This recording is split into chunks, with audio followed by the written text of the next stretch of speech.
தாராபுரக் என்கிற ஒரு கிராமத்துல ஒரு பெரிய காடு இருந்தது.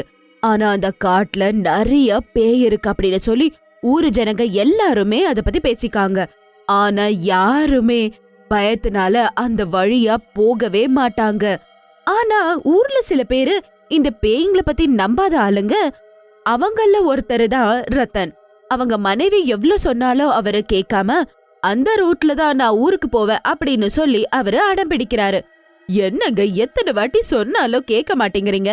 பைத்து பிடிச்சிருக்கா? அங்க பேய் இருக்குங்க.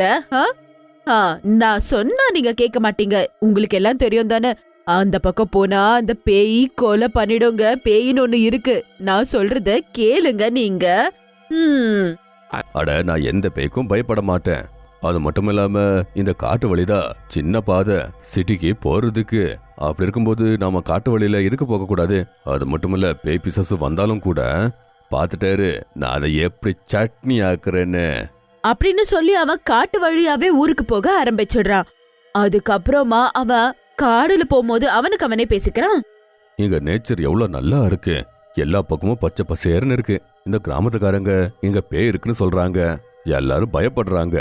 என்ன மாதிரி அங்கங்க ஒரு தைரியசாலி இருக்கா. இந்த காட்டுல அவங்க மட்டும்தான் போவாங்க போல. அப்புறம் என் பொண்டாட்டிக்கே பயப்பட மாட்டேன், இந்த பேய்க்கு பயப்படுவானா?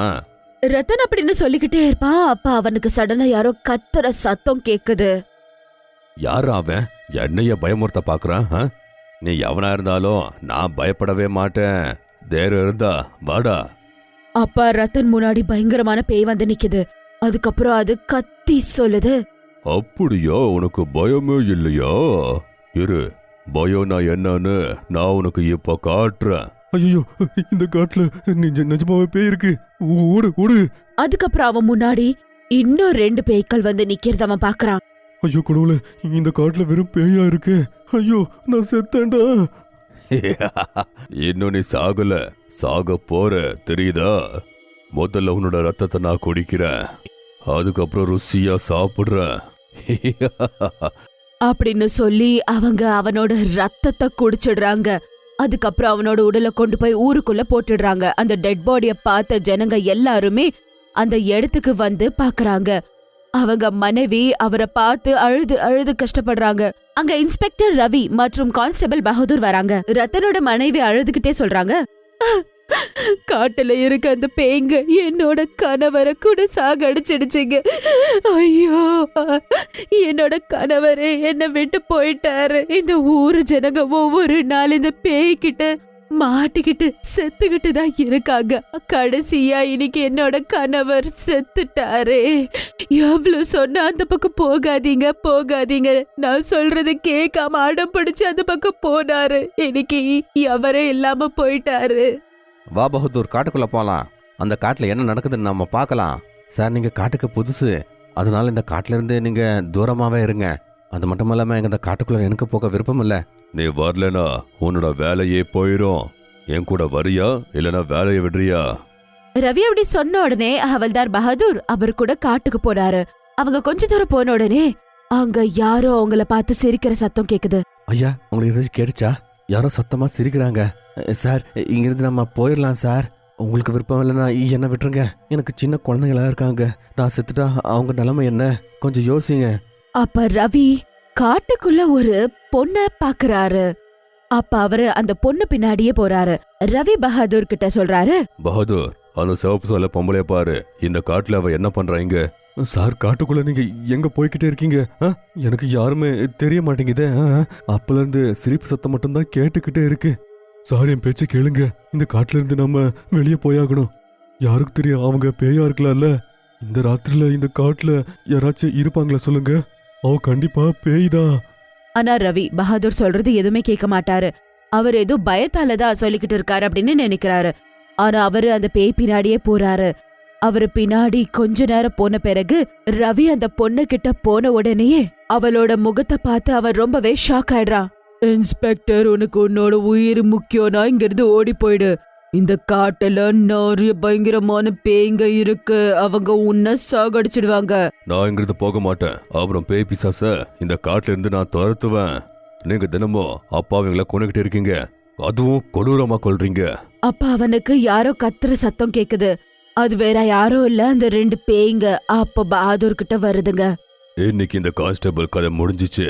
நான் ரத்தத்தை குடிக்கிற, நீ கறிய சாப்பிடு. பகதூர், நீ கவலைப்படாத, நான் இந்த பேய்கிட்ட உன்னை காப்பாத்துறேன். சார், என்னை பத்தி கவலைப்படாதீங்க, நான் செத்துருவேன். நீங்க உங்களோட உயிரை காப்பாத்திக்கோங்க. நீங்க இந்த காட்டுல இருந்து போயிருங்க. போங்க போங்க.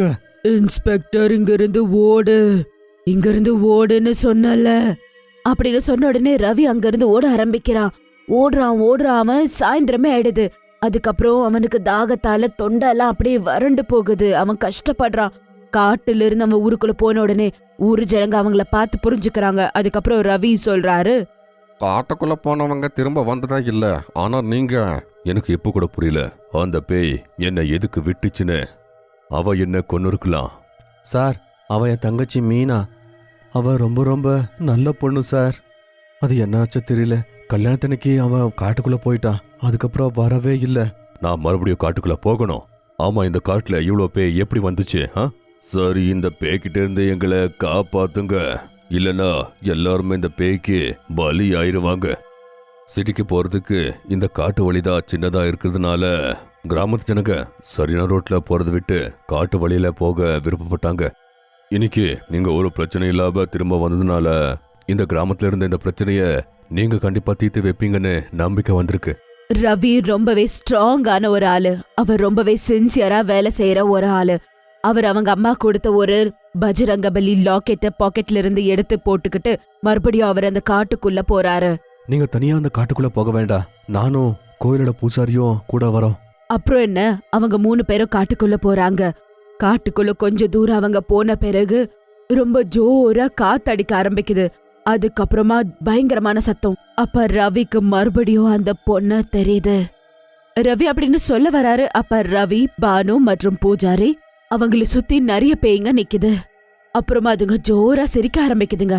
இது எங்க காடு, கிராமத்து ஜனங்க எங்களை இங்க இருக்க விட மாட்டீங்களா? யாராச்சும் ஒருத்தர் வந்துகிட்டே இருக்கீங்க, புரியாதா? இந்த காட்டுக்கு சாபம் இருக்கு. அந்த சவுப்பு சிலை பொண்ணை நம்ம கண்டிப்பா தேடி ஆகணும். அப்பதான் இந்த பேய்கிட்ட இருந்து நமக்கு நிம்மதி கிடைக்கும். அதுக்கப்புறம் 3 பேரும் சேர்ந்து அந்த பொண்ணு பேய் பின்னாடி ஓட ஆரம்பிக்கிறாங்க. அந்த காட்டுல இருக்க ஒரு கிணறு கிட்ட அவங்க ஓடி போறாங்க. அப்புறம் அந்த பொண்ணு ஒரு பேயாக மாறிடுது. அப்புறம் அந்த பேய் ஜோரா சிரிக்க ஆரம்பிக்குது. தங்கச்சி, பாருமா, நான் உன்னோட அண்ணம்மா. ஆமா, நான் மீனா.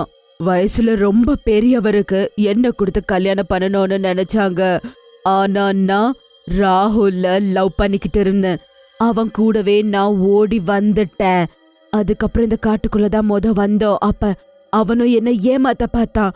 அவன் என்ன கஷ்டப்படுத்திட்டு இருந்த நேரத்துல நான் கத்திட்டு இருக்கும்போது நிறைய பேர் என்ன காப்பாத்த வந்தப்ப அவங்கள அவன் ஷூட் பண்ணி சாகடிச்சிட்டான். அப்புறம் என்னையும் அவன் சாகடிச்சிட்டான். உன் பின்னாடி நின்னுக்கிட்டு இருக்காங்களே, அவங்க இறந்தவங்க. இந்த ஒரு ஆலமரம் இருக்கு தெரியுதா, இங்கதான் அவன் எங்களை சாகடிச்சான். நாங்க எல்லாரும் செத்துட்டோம். ஆனா பேயா மாறின பிறகு நான் அவனை விடலையே, நான் அவனை கூட சாகடிச்சிட்டேன். ரவி, இந்த கங்கா ஜலத்தை எடுத்துக்கோ. இந்த கங்கா ஜலத்தை அந்த ஆலமரம் சுத்தி இத சிந்துப்பா. இதனால இந்த பேய் பிசாசுக்கு முக்தி கிடைக்கும்பா. பேய் சிரிச்சுக்கிட்டே சொல்லுது, பூஜாரி, நீ எங்களை இந்த காட்டுல இருந்து துரத்தணும்னு நினைக்கிறியா? இரு, உனக்கு இப்பவே நான் அதுக்கான பாடத்தை கத்து கொடுக்கறேன். அதுக்கப்புறம் அங்க இருந்த பேய்ங்க பூஜாரியும் அதுக்கப்புறம் பானுவை புடிச்சுக்கிறாங்க. ரவி கரெக்டான நேரத்தை பார்த்து பூஜாரி கிட்ட இருந்து அந்த கங்கா ஜலம் வாங்கிக்கிறாரு. அவன் அந்த கங்கா ஜலம் அந்த ஆலமரத்துக்கு 4 பக்கமும் கொட்டி விடுறான். அங்க அந்த கங்கா ஜலத்தை போட்ட உடனே எல்லா பேய்களும் அங்க இருந்து மாயமாயிடுதுங்க. அவங்க அங்க மாயமான பிறகு ரவி, பானு மற்றும் பூசாரி அங்க இருந்து ஊருக்கு போறாங்க. அன்னையில இருந்து அந்த காட்டுல வர போறவங்க யாருக்குமே எந்த பிரச்சனையும் இல்ல. ஊர்க்காரங்க எல்லாருமே இன்ஸ்பெக்டர் ரவிக்கு நன்றி தெரிவிக்கிறாங்க.